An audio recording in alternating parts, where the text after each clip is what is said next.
ভগৱান শিৱক কিয় আগবঢ়োৱা হয় বেলপাত? আমাৰ হিন্দু ধৰ্মত ভগৱান শিৱৰ পূজাক বিশেষ গুৰুত্ব প্ৰদান কৰা হয়। ভগৱান শিৱক বহু নামেৰে জনা যায়। কোনোৱে তেওঁক মহাদেৱ, কোনোৱে ভোলানাথ ইত্যাদি বিভিন্নজনে বিভিন্ন নামেৰে তেওঁক সম্বোধন কৰে। সোমবাৰটো ভগৱান শিৱৰ বাবে উৎসৰ্গা কৰা হয় আৰু এই দিনটোত মহাদেৱৰ বিশেষ পূজা অৰ্চনা কৰা হয়। ভগৱান শিৱক অতি সহজ সৰল দেৱতা বুলি বিশ্বাস কৰা হয়। যেতিয়া কোনো ভক্তই সত্য হৃদয়েৰে তেওঁৰ পূজা অৰ্চনা কৰে তেতিয়া মহাদেৱে অতি সোনকালে সন্তুষ্ট হয়।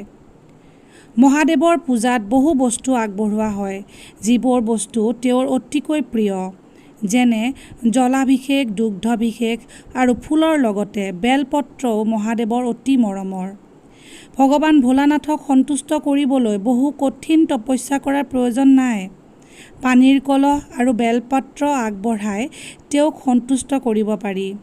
মহাদেৱৰ পূজাত নিশ্চয়কৈ বেলপাত আগবঢ়োৱা হয়। আৰু আহক আজি আমি আপোনালোকক ক'ম যে বেলপত্ৰ কিয় ভগৱান শিৱক আগবঢ়োৱা হয়। লগতে ইয়াৰ লগত জড়িত পৌৰাণিক কাহিনীও আজি আমি জানিব পাৰিম।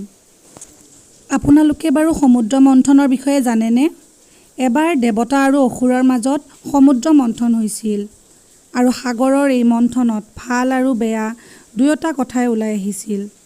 সাগৰ মন্থনৰ সময়ত হলাহল নামৰ এবিধ বিষো ওলাই আহিছিল আৰু এই বিষ ইমানেই ফলপ্ৰসূ আছিল যে ই সমগ্ৰ পৃথিৱীখনকে আগুৰি ধৰিলেহেঁতেন, ধ্বংস কৰি পেলালেহেঁতেন।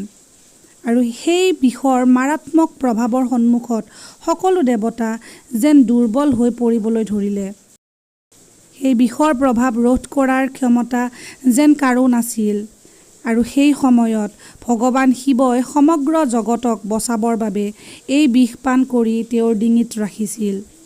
এই বিষৰ প্ৰভাৱত ভগৱান শিৱৰ ডিঙি নীলা হৈ পৰিছিল আৰু তেতিয়াৰ পৰাই তেওঁৰ নামো নীলকণ্ঠ হৈ পৰিল। সেই বিষৰ প্ৰভাৱ ইমানেই তীব্ৰ আছিল যে মহাদেৱৰ সৰ্বশৰীৰ গৰম হ'বলৈ ধৰিছিল আৰু ইয়াৰ বাবেই চাৰিওফালৰ পৰিৱেশটোও জ্বলিবলৈ ধৰিছিল। পৌৰাণিক বিশ্বাস অনুসৰি বেলপত্ৰই বিষৰ প্ৰভাৱ হ্ৰাস কৰে, যাৰ বাবে দেৱতাসকলে শিৱক বেলপত্ৰ খুৱাবলৈ আৰম্ভ কৰিছিল আৰু লগতে ভোলানাথক শীতল কৰি ৰাখিবৰ বাবে পানীও আগবঢ়োৱা হৈছিল। আৰু তেনে কৰাৰ পিছত মহাদেৱৰ শৰীৰৰ তাপো কমি আহিছিল। আৰু তেতিয়াৰ পৰাই শিৱক বেলপত্ৰ আগবঢ়োৱাৰ পৰম্পৰাটো চলি আহিছে, যিটো আজিলৈকেও অনুসৰণ কৰা হৈছে।